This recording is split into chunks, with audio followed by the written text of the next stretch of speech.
नमस्कार। हमारे चैनल नींद की प्याली में आपका हार्दिक स्वागत है।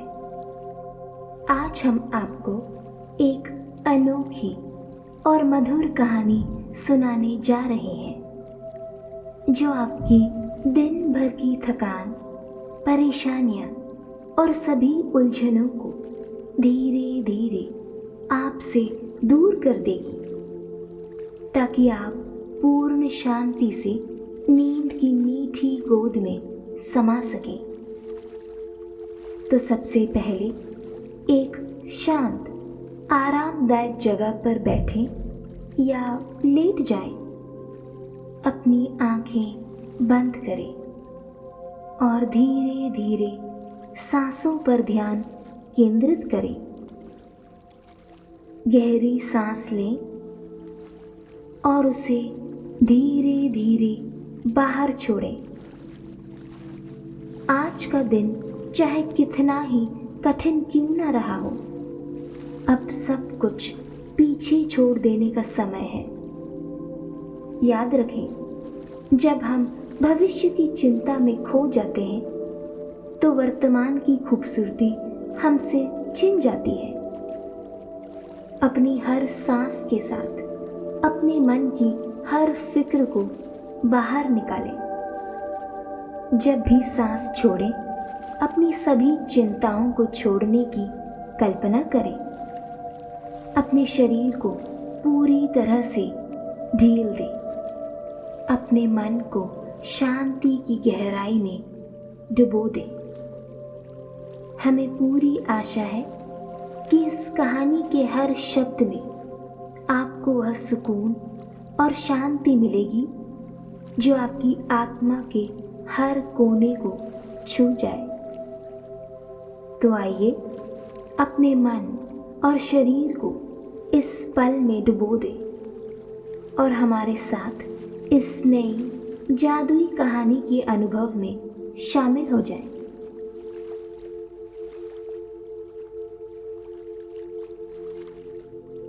चांदनी एक शांत, कोमल सी लड़की थी। उसकी आंखों में शब्दों से ज्यादा भाव रहते थे और मुस्कान में अनकही कहानियां।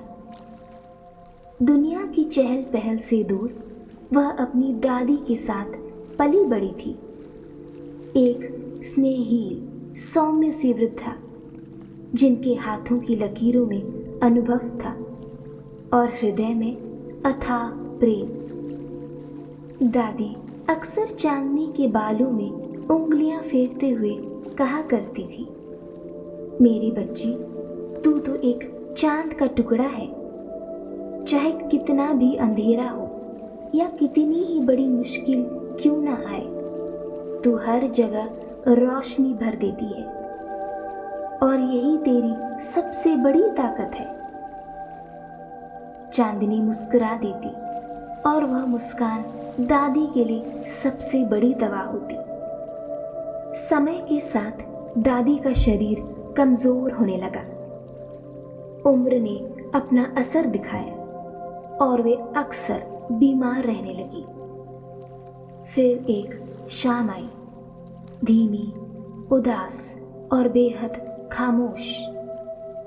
चांदनी दादी के पास बैठी थी, उनका हाथ थामे हुए। दोनों समझ चुके थे कि समय पास आ गया है। दादी ने बहुत हल्की आवाज में कहा, तू तो मेरा चांद का टुकड़ा है मेरी बच्ची। अगर मैं ना भी रहूं, फिर भी मेरा आशीर्वाद सदा तेरे साथ रहेगा, हर सांस में, हर कदम में। जब भी जीवन बोझिल लगे, जब राहें धुंधली हो जाएं, तो बस आसमान में उस खूबसूरत चांद को देख लेना। याद रखना, चांद भी अकेला होता है। कुछ दिन अमावस की रातों में भी वह उदास रहता है, पर बाकी दिनों में वही चांद अपनी चांदनी बिखेरता है और गहरे अंधेरों में भी उम्मीद भर देता है।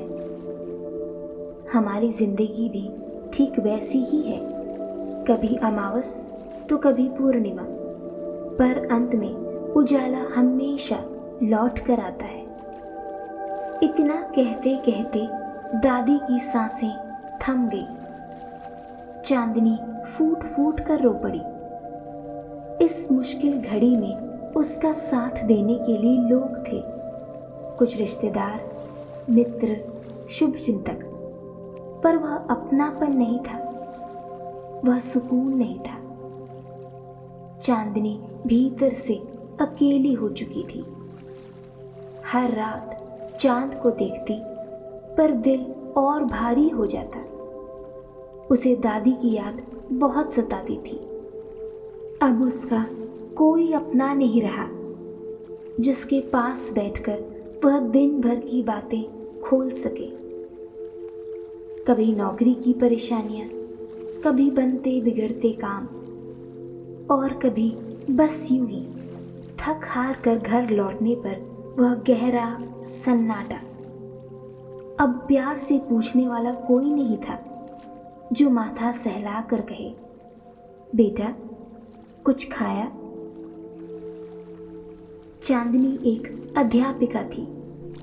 बच्चों को पढ़ाना उसका सबसे प्रिय काम था। जब भी वह कक्षा में पढ़ाने जाती तो अपनी शिक्षा के साथ साथ ज्ञान में प्रेम और अपनापन भी खोल देती। शायद यही कारण था कि बच्चे उसे दिल से चाहते थे। उसकी बातों में सख्ती नहीं, स्नेह होता था, अनुशासन नहीं, समझ होती थी। पर पिछले कुछ दिनों से उसके विद्यालय में एक अजीब सी बेचैनी छाई हुई थी। कानों कान खबर फैल रही थी कि विद्यालय का प्रशासन विद्यालय को किसी और स्थान पर स्थानांतरित करने का विचार कर रहा है। इस बदलाव की कीमत कई अध्यापकों को अपनी नौकरी खोकर चुकानी पड़ सकती है। यह सुनकर चांदनी का मन बहुत व्याकुल हो उठा। एक और दादी के जाने का गहरा शोक था जो अब भी दिल में चुपचाप चुभता रहता था, और दूसरी ओर नौकरी की अनिश्चितता। दोनों पीड़ाएं मिलकर उसके मन को भीतर ही भीतर तोड़ रहे थे। एक रात वह समुद्र तट पर जा बैठी। मुलायम रेत में उसने अपनी उंगलियां फेरी, जैसे अपने ही मन की उलझनों को सुलझा रही हो। किनारों से टकराती लहरों की आवाज में भी उसे एक अपनापन सा महसूस हुआ। ऊपर आसमान में आधा चांद निखर कर चमक रहा था। उसे फिर से दादी की याद आ गई और दिल बिना कुछ कहे भर आया। चांदनी की आंखों में आंसू बह निकले। उसे दादी की कही बातें याद आ गई। हमारी जिंदगी भी चांद की तरह है, कभी अमावस, कभी पूर्णिमा, पर अंत में उजाला हमेशा लौटकर आता है। उसने धीमी दबी हुई आवाज में खुद से कहा, शायद दादी ठीक ही कहती थी। मेरी जिंदगी में भी अभी अमावस का समय चल रहा है। मुझे धैर्य से काम लेना होगा और उजाले के लौटने का इंतजार करना होगा। ख्याल को झटकते हुए उसने अपने चेहरे को हथेलियों में छिपा लिया। कुछ पल बाद उसे लगा कहीं सामने कोई उजाला थरथरा रहा है। उसने धीरे से आंखें खोली। समुद्र के किनारे उठती गिरती लहरों पर चांदी सी धमकती आधे चांद जैसी एक अलौकिक आकृति तैर रही थी। वह मानो चांदनी की बारीक धूल से गढ़ी गई हो, उज्जवल, कोमल और पूरी तरह जादुई, जैसे रात ने स्वयं अपना कोई रहस्य लहरों पर उतार दिया हो। चांदनी अवाक रह गई। उसने आंखें मलते हुए कहा, क्या मैं सपना देख रही हूं? पर नहीं, वह सच में वहां था। वह उठी और धीरे धीरे पानी में आगे बढ़ी। लहरें उसके पैरों को छूती, मानो कहती, डरो मत, आगे बढ़ो। जैसे जैसे उसने डरते हुए आगे कदम बढ़ाए, वैसे वैसे वह चांद भी आकार में बड़ा होता चला गया। कुछ ही कदमों के बाद चांदनी ने हिचकिचाते हुए उस रहस्यमय आकृति को छुआ। उसे छूते ही वह चांद चमकती जादुई धूल में बिखर गया, और जब उसने ध्यान से देखा तो उसके सामने उसकी दादी खड़ी थी, बिल्कुल वैसी ही जैसे वह चांदनी के साथ रहा करती थी। वही स्नेहहीन मुस्कान, वही आंखों में अपार ममता, वही अपनापन जो बरसों से उसके मन का सहारा था। चांदनी को अपनी आंखों पर विश्वास ही नहीं हुआ। एक पल को लगा शायद वो सपना देख रही है, पर अगले ही क्षण वो रोते हुए आगे बढ़ी और दादी को कसकर गले से लगा लिया। पहले तो चांदनी जी भर कर दादी से लिपटकर रो पड़ी, मानो यह आखिरी मौका हो अपनी दादी को थाम लेने का। रोते रोते उसने कहा, दादी, आप मुझे छोड़कर क्यों चली गई? मेरी जिंदगी में सब कुछ बिगड़ता जा रहा है। मेरी नौकरी भी खतरे में है। मुझे कुछ समझ नहीं आ रहा। सब कुछ बहुत मुश्किल लग रहा है दादी। दादी ने उसे और कसकर अपने आंचल में समेट लिया। उन्होंने बड़े धैर्य से उसकी हर बात सुनी और फिर कहा, मेरी बच्ची, तेरी जिंदगी कभी अंधकार में नहीं डूबेगी। मैंने तुझसे कहा था ना, तू तो चांद का टुकड़ा है। बस भरोसा रख, उजाला आने ही वाला है। इतना कहते ही दादी का शरीर धीरे धीरे चमकती जादुई धूल में बदलने लगा। वह उजास हवा में घुल गया और फिर सब शांत हो गया। ना वह चांद था, ना दादी। बस रह गई थी एक नरम सी रोशनी जो चांदनी के दिल में उतर चुकी थी हमेशा के लिए। उस रात बहुत दिनों के बाद चांदनी चैन से सो पाई। दादी की गर्मजोशी और स्नेह में लिपटी हुई सारी चिंताओं को परे रखकर वह नींद की गोद में समा गई। मन जैसे हल्का हो गया था और दिल पहली बार बिना बोझ के धड़क रहा था।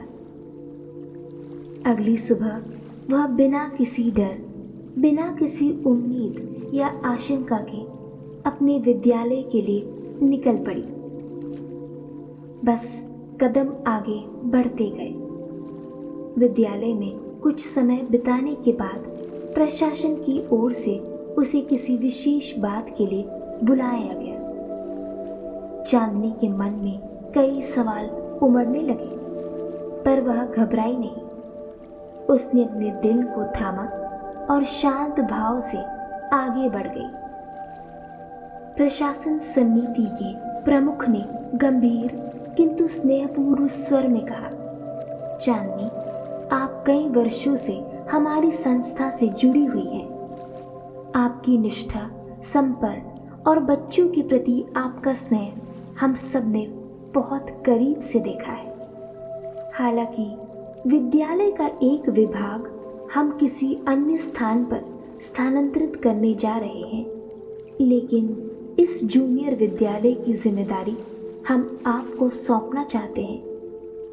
हम चाहते हैं कि आप यहाँ प्रधानाचार्य बनकर नन्हे बच्चों को न केवल शिक्षा दें, बल्कि अपने स्नेह से उन्हें जीवन और विद्या के सच्चे अर्थ भी समझाएं। क्या आपको यह प्रस्ताव स्वीकार है? उस पल चांदनी की आंखें नम हो उठी। मन ही मन उसे दादी की आवाज सुनाई दी, देखा उजाला आ ही गया। चांदनी ने उस प्रस्ताव को सहर्ष स्वीकार कर लिया और खुशी खुशी घर लौट आई। उस दिन से उसने अपनी जिंदगी एक नए सिरे से शुरू की। दादी भले ही उसके साथ नहीं थी, पर उनकी कही हर बात हमेशा उसके मन में बस गई थी, हर कदम पर उसका सहारा बनकर। जिंदगी में अमावस की रातें चाहे जितनी गहरी हो, विश्वास और प्रेम की चांदनी एक दिन उजाला जरूर ले आती है। जो प्यार हमें सच्चे दिल से मिला होता है, वह कभी साथ नहीं छोड़ता। वह हमारी ताकत बनकर हर अंधेरे से बाहर निकाल देता है।